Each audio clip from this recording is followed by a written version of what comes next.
Hi everybody and welcome back to the KK Zone. As always, I am Kara Kaufman. I am coming at you on Sunday evening after what felt like a truly interminable week of Yankees baseball. Yes, that's right friends. You know how much I love the sport, how much I love the team. This week, it has exhausted me. This team, friends, goodness, sometimes they're a delight to watch. See, last week. Sometimes I don't know what to make of them, and it is a real chore to actually watch them play games, and that describes this week nicely. I wish I could just not recap the games that we just had to experience, but, well, I'll just cut right to the chase. The Yankees got swept by the Tigers. That's right. I held for gasps, and I'll repeat it. They got swept by the Detroit Tigers. Wow. I mean, that is unacceptable. With respect to Detroit fans, including my friend Jay, what? This can't happen. For a championship team, or a theoretically championship quality team, to get swept by a team that is not trying to win, is one of the worst teams in the American League, that's a bad couple days at the office, I tell you that much. But you know what? Let's get right to it. Let's talk about what happened. I choose not to belabor this series too much, so I am just going to do my sad face and my smiley face point for each game, and we'll see how we go. I think I can get done in 3 minutes. Let's certainly try and get it out of the way. Ready, set, go. Okay, Friday night in Detroit, Yankees attempting to win some games, and friends, they did not. They lost that game 2-3. It went to extra innings, and they lost in the bottom of the 10th on a walk-off home run with 2 outs and 2 strikes on the batter. That sucked. The sad face is we lost a game. Garrett Cole started. The less we do that, the better for their chances of being good. Garrett Cole was good. He went 6 innings, only allowed 1 run. Yay, unfortunately the offense could not manage more than 1 run.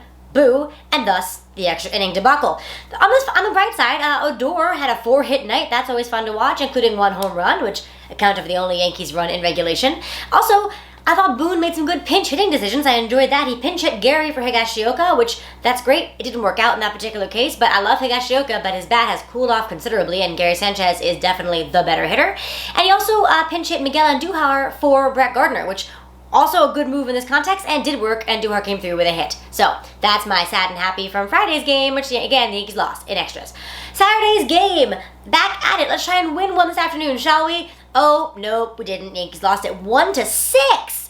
Not even close. This game was never even close. The sad face is Davey Garcia, who I was so excited to see get a start, really didn't have much. Now, the defense didn't help him at all, but he didn't help himself either. He didn't go deep into the game. He didn't look sharp. Not a great time for Davey. That being said, he's been up and down a little in the minors this year, so I have faith he'll be able to bounce back next time he's called upon and have a better showing for himself. On the bright side, the guy who also pitched, Albert Abreu, looked fantastic. Abreu has some of the best stuff in the system. We talked about him a lot. Ability to throw strikes, always been a question. This season in the major league so far, he's been very effective. He looked really good again on Saturday, and that was nice, even as the Yankees lost.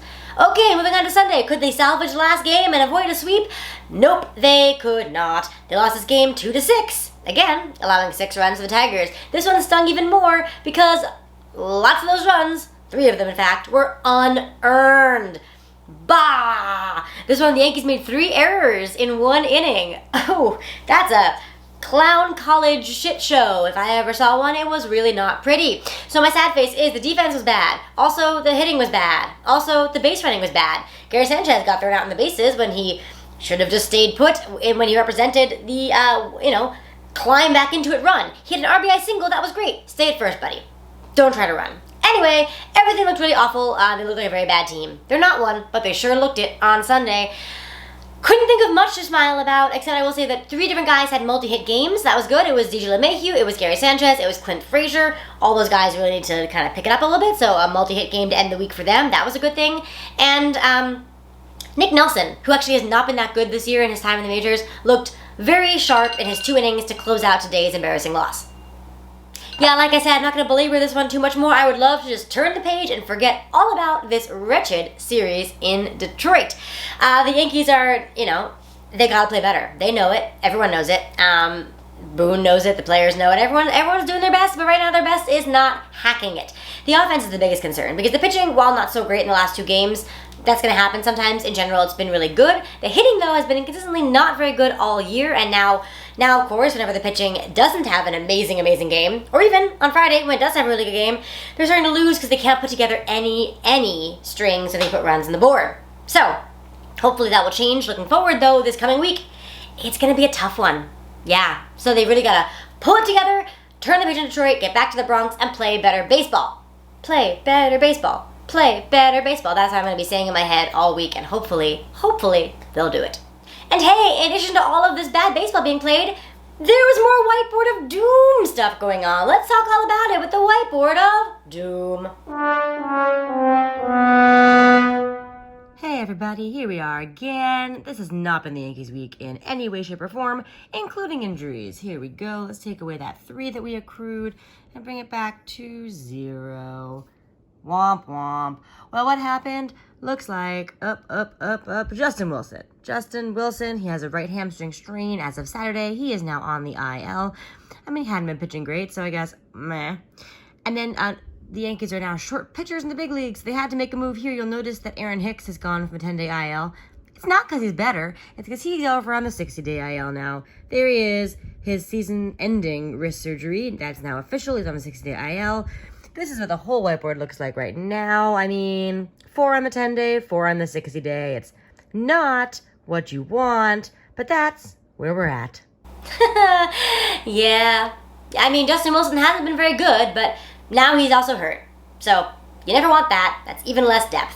One piece of good news is that Zach Britton's first rehab appearance with AA apparently went as planned. So, I guess that's good. We could really, certainly, absolutely use him ASAP. And I guess get better soon, Justin Wilson, and maybe when he's better, he'll pitch better. Fingers crossed! Well, I wish I had more fun things to talk about, but to be quite honest with you, this has not been a very fun week in Yankee land. So I'm just going to cut right to the Zony Awards. We love the Zony Awards. Let's do the Zony Awards.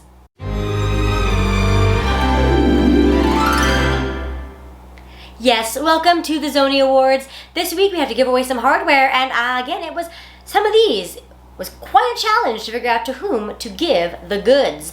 So we will start, as always, with Best in Show. Yeah, this one was a toughie. On principle, I could not give it to any of the hitters because even the ones that had an okay week, just on balance, on principle, nope. This has to go to a pitcher. And again, it was kind of slim pickings. Garrett Cole was great because he's always great, but he wasn't like the most great version of himself even. So out of left field, this week's Best in Show goes to Lucas Litke. Yeah, go figure. The guy didn't pitch at all last week, and this week, after a long layoff, he did pitch in 2 games. And he had 2 scoreless outings, which is more than almost I can say for almost anyone else on the whole squad. And he was tied for the team lead in strikeouts with 5, which in 2 innings in the third is very good. And he had that number of strikeouts with the fewest innings of anybody else with whom he tied for that lead. So, because the team really struggled this week, and because he did not struggle, Lucas Litke, congratulations, you win Best in Show.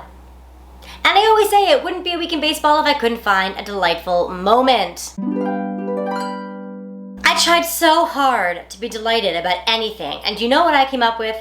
Well, it's not Yankees, it's the Nets. So I'll be delighted about this. Kyrie Irving on Sunday night in Boston had what I would call a statement game. That's right, I watched the Nets also. It's the playoffs. Basketball's exciting right now. The Nets won on Sunday to go up 3-1 in their best-of-7 series against the Boston Celtics. And Kyrie Irving, a former Celtic who had a rough game in his first game back in Boston in the playoffs, had an amazing game, scoring 39 points. He was all over the court. He looked fantastic. He got booed mercilessly, and through the boos, he shot like a sharpshooter, like a champion. So, that was a delightful moment. I wish it were a Yankee moment, but instead, congratulations Nets, and well done Kyrie Irving for a delightful moment of this week. The next award this week, we've got a Welcome to the Show. That's right, welcome Esteban Florial.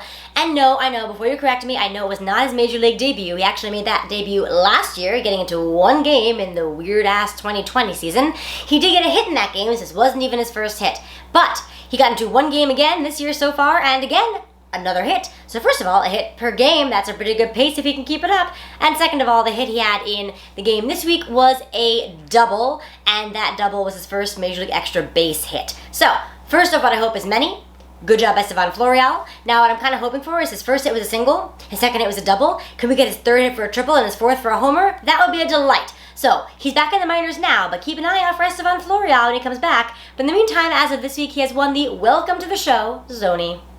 One more award to give out this Sunday, and that is for the best Paul O'Neill impression.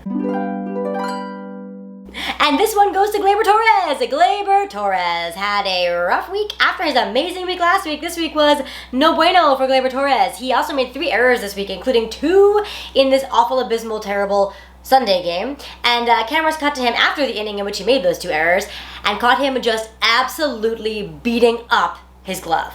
Now, 2 things. First of all, it's pretty rare to see Gleyber show emotion like that. Usually he's extremely happy and calm and, chipper even. And if he messes stuff up, he tends to look sad more than anything else. But today, he was mad.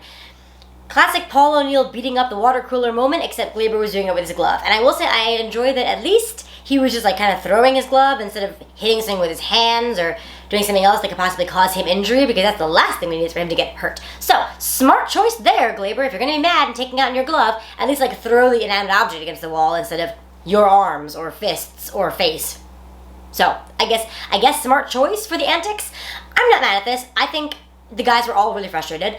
Obviously, they're not trying to suck. They're just doing it anyway right now, and nobody enjoys playing poorly. And the Yankees, if anybody knows what is expected of them, they know what's expected of them when they're not living up to that, especially when they make dumb mistakes. They're frustrated about it, and while I don't like seeing them upset, it was almost nice to see somebody showing that kind of emotion, because it's an externalization of what I know they're all feeling internally, which is what is going on? So, Gleyber Torres, with his incredible Paul O'Neill impression, gets a Zoney for it this week, and hopefully that glove that took a beating will turn it back around, get back to the good defense he's been showing prior to this week, and get the Yankees back in the win column. Alright, that's all I have got for you. I wish I had more, but you know what? Best to keep it short when it's been as frustrating a week as this one. Maybe next week we'll be happier. But I couldn't let you go without the haikus, and we have 3 of them from this Tiger series. So let's get right to it. First off, from Friday night. Wow, that was awful. Non-called strike 3 turns into a walk-off home run. Yes, very deflating. And yes, I know that one missed call was not the reason the Yankees lost. The reason the Yankees lost was they couldn't hit all game. They shouldn't have been in that position to begin with. Definitely 100% true. But in the moment, when you got that one strike call away from actually pulling out a win in a terrible game versus turning it into an immediate deflating loss, well, that sucks. Yeah, it does. It's bad.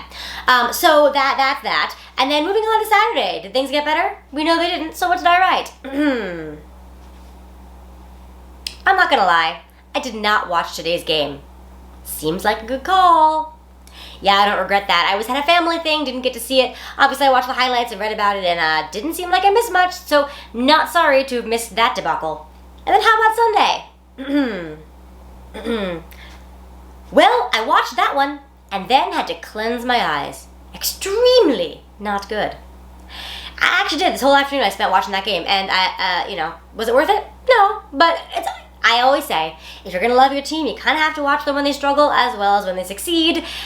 The success will be all the sweeter having watched the struggle. I really believe that, and I'm trying to convince myself that feels good to just stick with them. Meanwhile, things do not get easier this coming week. The Yankees are back in the Bronx, which is great, but they are welcoming in the Rays, followed by the Red Sox. That's never fun. The Rays are really, we won the last series against them, so that was a really nice change of pace because they've been owning us up to that point. The Red Sox are no longer in first place in the American League East. They've been surpassed by the Red Hot Rays, but they spent most of the beginning of the season in first place, and they're still a close second, playing much better baseball than any of us expected, I think. So that's a huge challenge. The 2 teams directly in front of them in the division coming into town. It's a chance to make up a lot of ground in the standings. That would be great. It's a chance to really turn the page on a very bad week and immediately get into a positive mind space. That would be great. Now, of course, if you don't succeed against these teams, it just throws you into a bigger hole in the East. So, big week for the Yankees on tap. It's about to be June. It's about to be time to buckle down and start playing some better baseball. So, I hope the Yankees can do just that. Alrighty, that is it for this week, for this episode, for this chapter of our lives playing the Tigers. And I must end with a quote. This comes from Shakespeare. I'm cheating a little bit because it's not from a play, it is from his sonnets. But this seemed so appropriate I couldn't pass it up. The quote is this: "Rough winds do shake the darling buds of May." First of all, beautiful, isn't it? Gosh, he was good with words. But also, yeah, this is the end of May. Yankees are on a good little hot streak coming in, beating up on the White Sox of all teams, one of the hottest teams in baseball, and then they hit a massive cement wall at 60 miles an hour. So, all is not lost. They can still pick up the pieces and continue and play better, but those beautiful little delicate May buds, they have been shaken. Hopefully, the winds will abate and the blooms will open into a beautiful flower of playing good baseball, and maybe even moving into first place in the division. These are the hopes that I have. We'll see if they come to fruition, but in the meantime, we will wait for better baseball and still say, go Yanks.